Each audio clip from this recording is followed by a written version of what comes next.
શાંતિ 5/10/2024 આજના મીઠા બાબાના મધુર મહાવાક્ય। મીઠા બાળકો, બાબા આવ્યા છે આ બાળકોને દુઃખધામનો સંન્યાસ કરાવવા। આ છે બેહદનો સંન્યાસ। પ્રશ્ન છે, તે સંન્યાસીઓના સંન્યાસમાં અને તમારા સંન્યાસમાં મુખ્ય અંતર શું છે? ઉત્તર છે, તે સંન્યાસી ઘરબાર છોડીને જંગલમાં જાય છે, પરંતુ તમે ઘરબાર છોડીને જંગલમાં નથી જતા। ઘરમાં રહેવા છતાં આખી દુનિયાને કાંટાઓનું જંગલ સમજો છો। તમે બુદ્ધિથી આખી દુનિયાનો સંન્યાસ કરો છો। ઓમ શાંતિ। રૂહાની બાપ રૂહાની બાળકોને રોજ રોજ સમજાવે છે, કારણ કે અડધા કલ્પના 2 સમજ છે ને, તો રોજ રોજ સમજાવવું પડે છે। પહેલા તો મનુષ્યોને શાંતિ જોઈએ।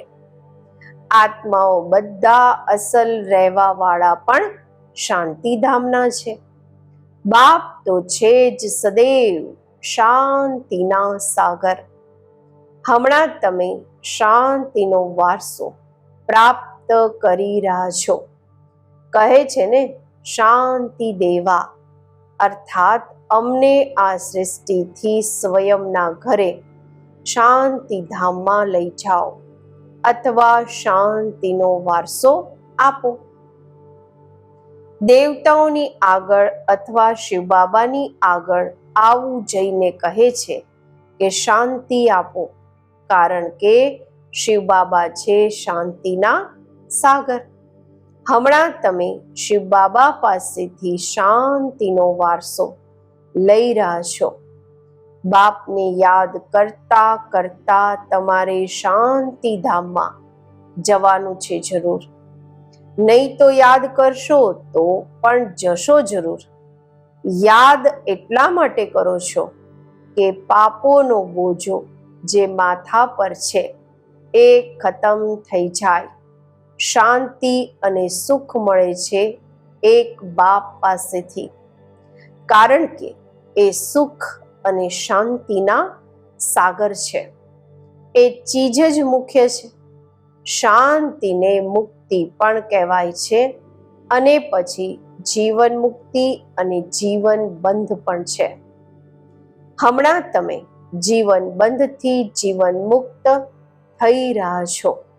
સતયુગમાં કોઈ બંધન નથી હોતું, ગવાઈ પણ છે સહજ જીવન મુક્તિ અથવા સહજ ગતિ સદગતિ। હવે બંનેનો અર્થ આ બાળકોએ સમજ્યો છે। ગતિ કહેવાય છે શાંતિધામને, સદગતિ કહેવાય છે સુખધામને। સુખધામ, શાંતિધામ, પછી આ છે દુઃખધામ। તમે અહીં બેઠા છો। બાપ કહે છે, બાળકો શાંતિધામ ઘરને યાદ કરો। આત્માઓને પોતાનું ઘર ભૂલાયેલું છે। બાપ આવીને યાદ અપાવે છે, સમજાવે છે, હે રૂહાની બાળકો, તમે ઘરે જઈ નથી શકતા જ્યાં સુધી મને યાદ નહીં કરશો। યાદથી તમારા પાપ ભસ્મ થઈ જશે। આત્મા પવિત્ર બન્યા પછી પોતાના ઘરે જશે। આપ બાળકો જાણો છો, આ અપવિત્ર દુનિયા છે। એક પણ પવિત્ર મનુષ્ય નથી। પવિત્ર દુનિયાને સતયુગ, અપવિત્ર દુનિયાને કળયુગ કહેવાય છે।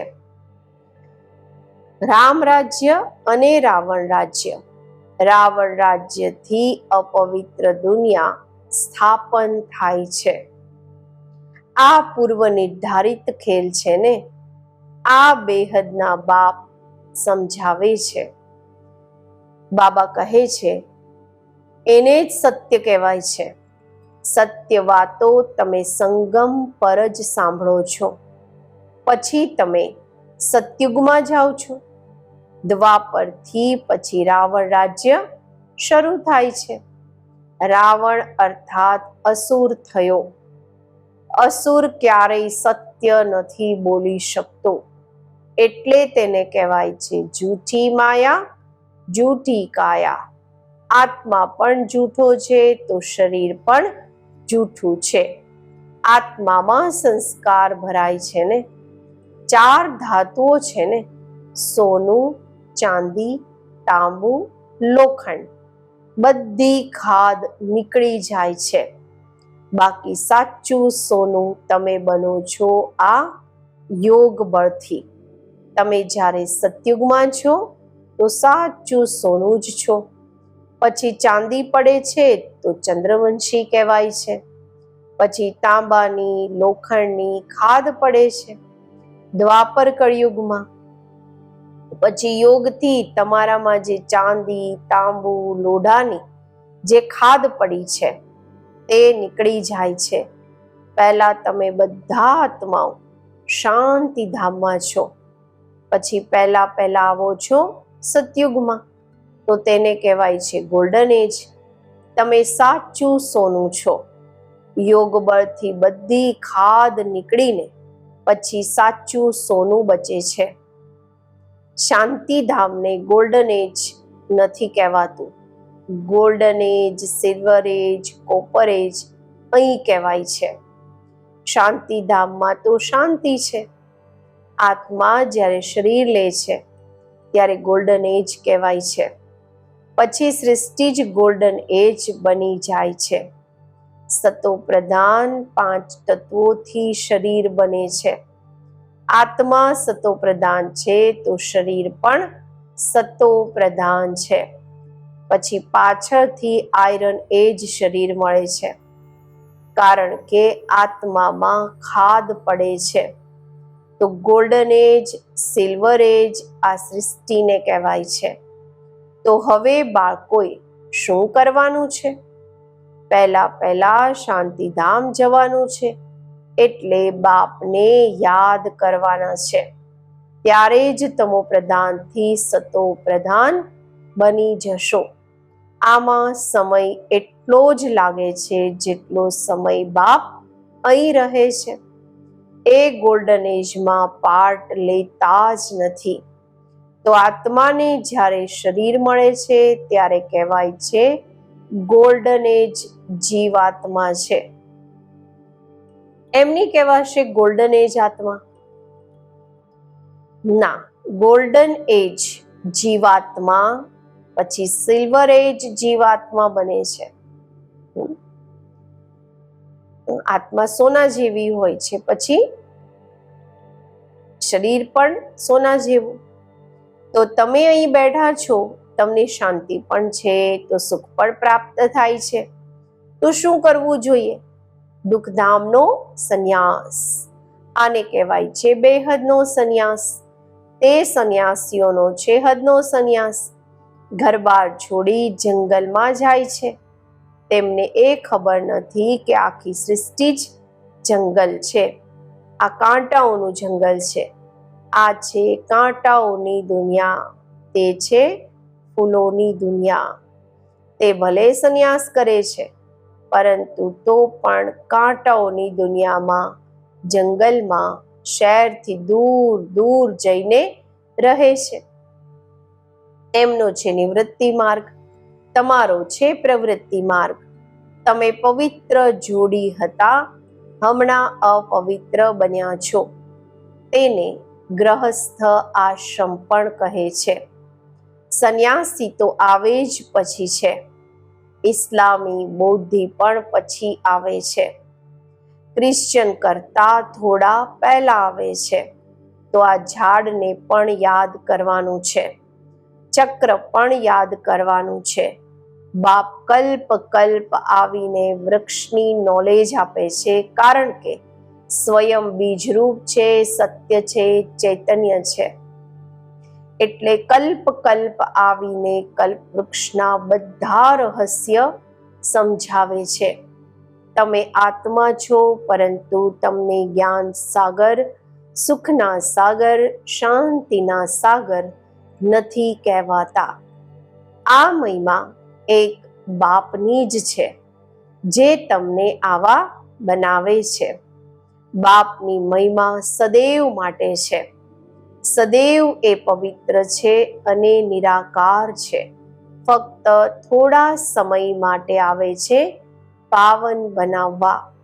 સર્વવ્યાપીની તો વાત જ નથી. તમે જાણો છો, બાપ સદૈવ ત્યાં જ રહે છે. ભક્તિ માર્ગમાં સદૈવ એમને જ યાદ કરે છે. સતયુગમાં તો યાદ કરવાની જરૂર નથી રહેતી. રાવણ રાજ્યમાં તમારી બૂમો શરૂ થાય છે. એ આવીને સુખ શાંતિ આપે છે, તો પછી જરૂર શાંતિમાં એમની યાદ આવે છે. તો બાપ સમજાવે છે, દર 5000 વર્ષ પછી હું આવું છું. અડધો કલ્પ છે સુખ, અડધો કલ્પ છે દુઃખ. અડધા કલ્પ પછી જ રાવણ રાજ્ય શરૂ થાય છે. આમાં પહેલો નંબર મૂળ છે દેહ અભિમાન. તેના પછી જ બીજા વિકાર આવે છે. હવે બાપ સમજાવે છે, સ્વયંને આત્મા સમજો, દેહી અભિમાની બનો. આત્માની પણ ઓળખ જોઈએ. મનુષ્ય તો ફક્ત કહે છે, આત્મા ભ્રુકુટીની વચ્ચે ચમકે છે. હવે તમે સમજો છો, એ છે અકાળ મૂર્ત. એ અકાળ મૂર્ત આત્માનું તખ્ત આ શરીર છે.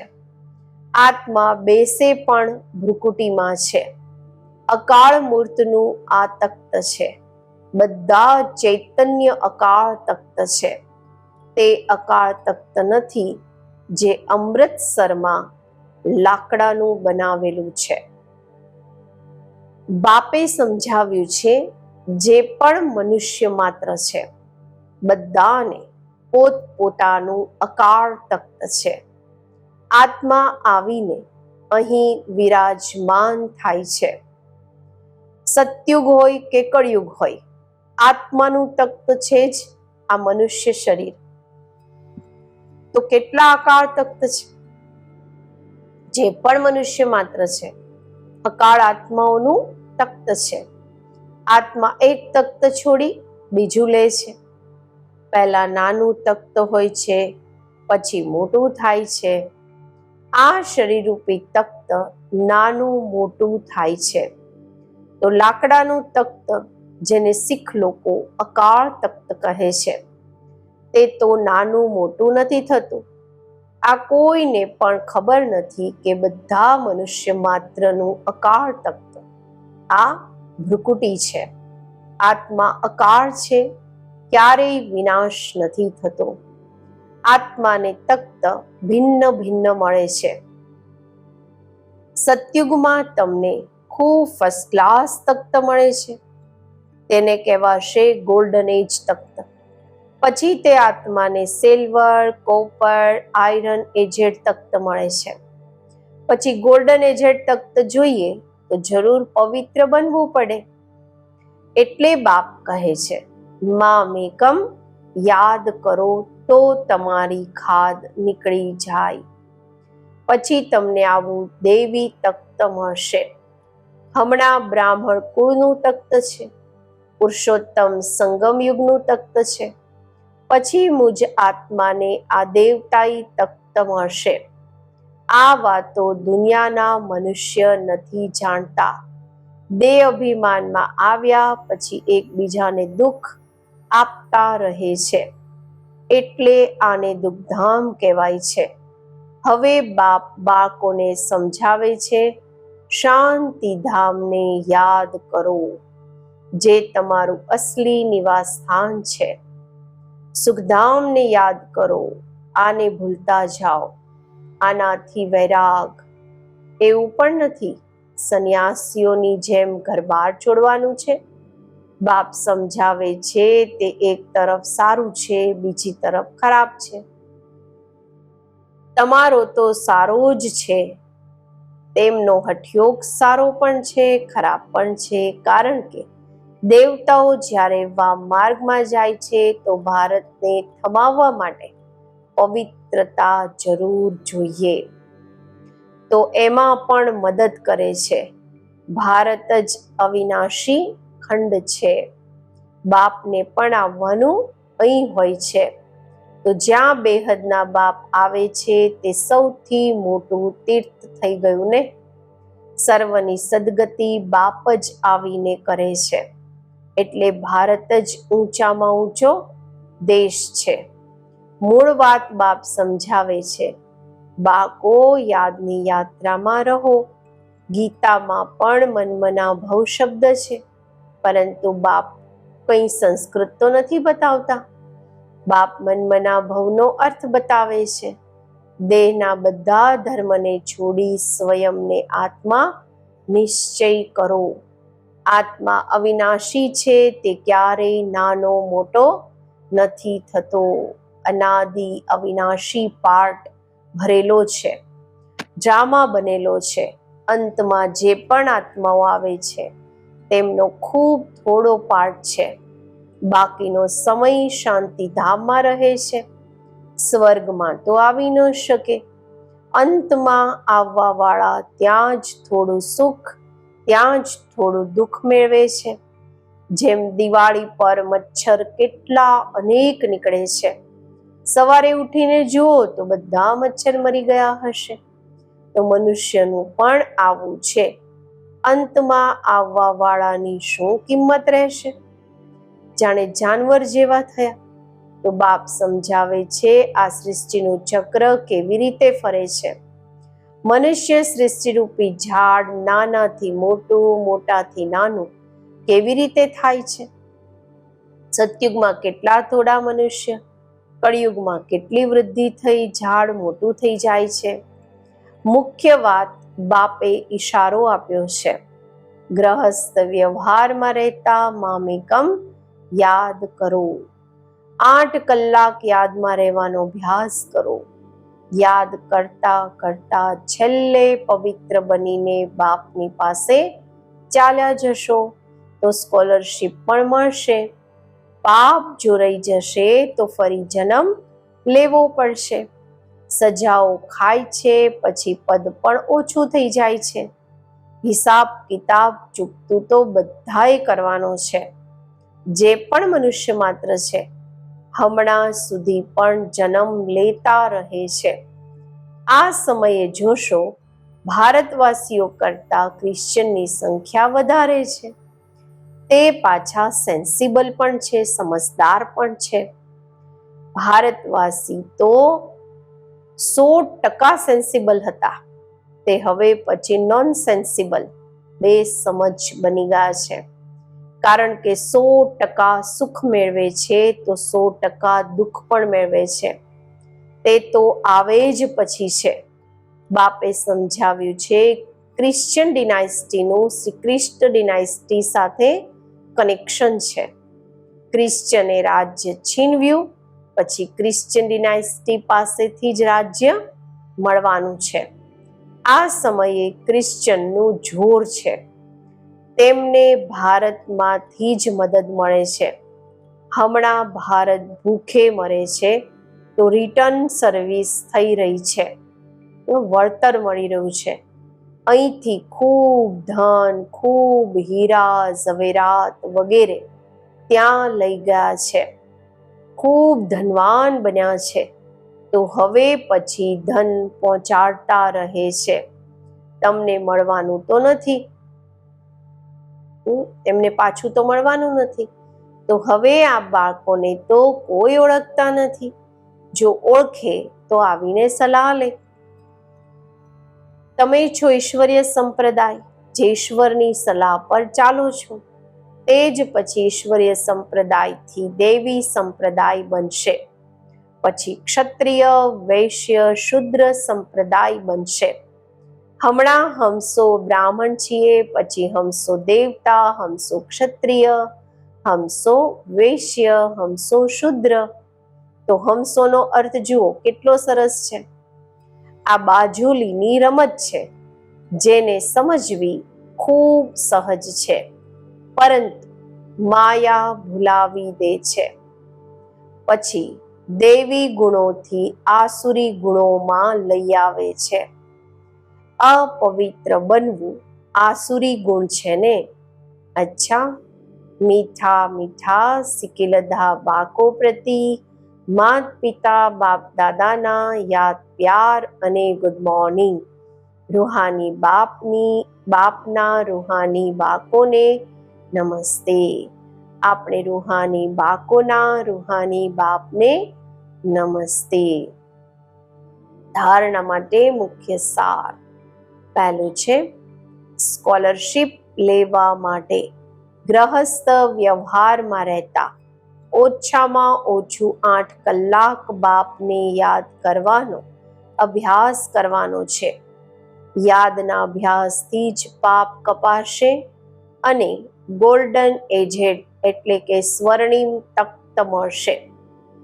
બીજું, આ દુઃખધામથી બેહદનો વૈરાગ કરી આપણા અસલી નિવાસ સ્થાન શાંતિધામ અને સુખધામને યાદ કરવાના છે.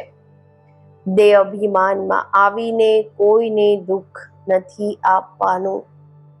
આજનું વરદાન.